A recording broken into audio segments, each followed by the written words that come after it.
আপনারা তো মনে করেন যে ভারত আমাদেরকে ঘিরে রাখছে, তাই না? আসলে ভারতকে আমরা ঘিরে রাখছি।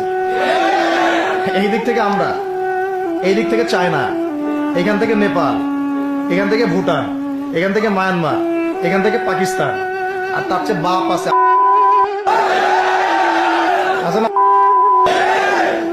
ওদের সাথে কেউ পারছে এই পর্যন্ত? ভাইরা নিজেদেরকে গড়ে নিচ্ছে, বোঝাচ্ছে।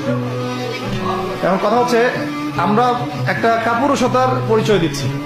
নেপাল ওকে টাইম দেয় না, ভুটান টাইম দেয় না, মায়ানমার টাইম দেয় না, চায়না তো দেয়ই না, আর আমরা তাকে একেবারে প্রভুর আসনে বসায় রাখছি। আমরা কি দিছি?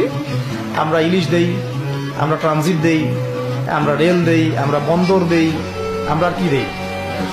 গ্যাস তো দেই মাশাআল্লাহ। তারপরে পণ্যগুলো তো দিচ্ছি, গার্মেন্টস দিয়ে দিচ্ছি, আমাদের প্রশাসনের মধ্যে লোকজন দিয়ে দিচ্ছি, কর্মী শ্রমিক দিয়ে দিচ্ছি। এই জন্যই তো বলি, কেন